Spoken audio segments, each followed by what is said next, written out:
बहुत से घरों में आज भी खाना खाने के बाद मीठा खाने का रिवाज है। तो आज मैं अपनी फैमिली की फरमाइश पे बना रही हूँ खीर, और वो भी आम की। तो चलिए मेकिंग की तरफ कर लेते हैं बिस्मिल्लाह।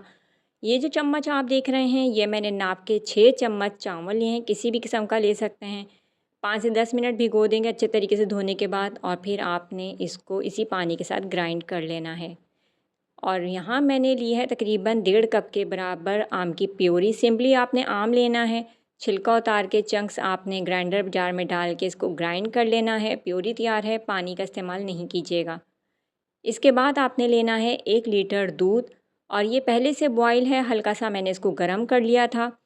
अगर आपके पास उबला हुआ दूध नहीं है तो पहले आपने बॉयल करना है, 1 से 2 बार अच्छे से बॉयल हो जाए।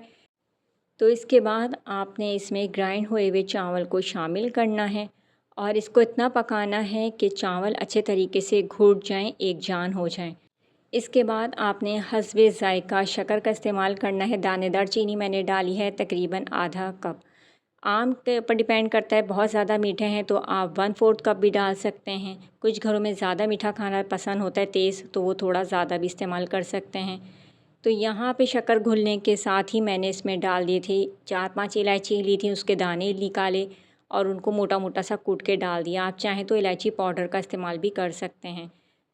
अच्छे से मिक्स करेंगे, और साइडों पर ये जो इस तरीके से जमेगा ना दूध, ये मलाई टाइप की होगी, इसको आपने साथ साथ रिमूव करते जाना है, इससे भी इसका टेस्ट ज़बरदस्त होगा।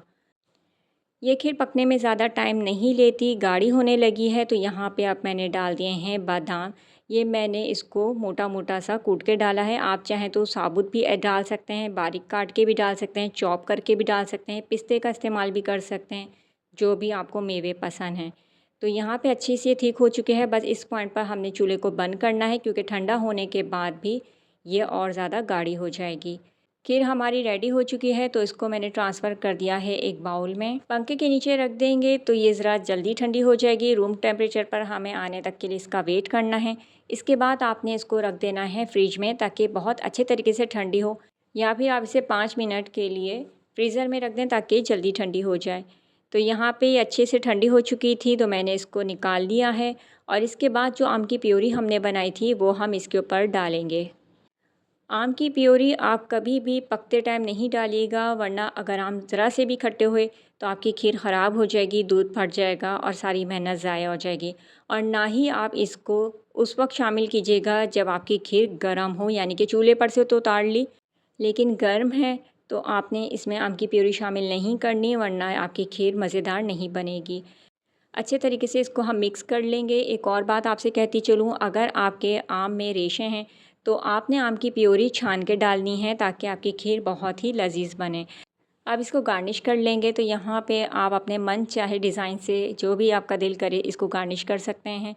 तो मैंने यहाँ पे मैंगो चंक्स डाल दिए हैं, और साथ ही इसके ऊपर मैंने थोड़े से बादाम भी काट के डाले हैं। इस ज़बरदस्त सी यूनिक स्टाइल की खीर रेसिपी को आप ईद, बकरीद और दूसरे अपने स्पेशल इवेंट पर भी ट्राई कर सकते हैं।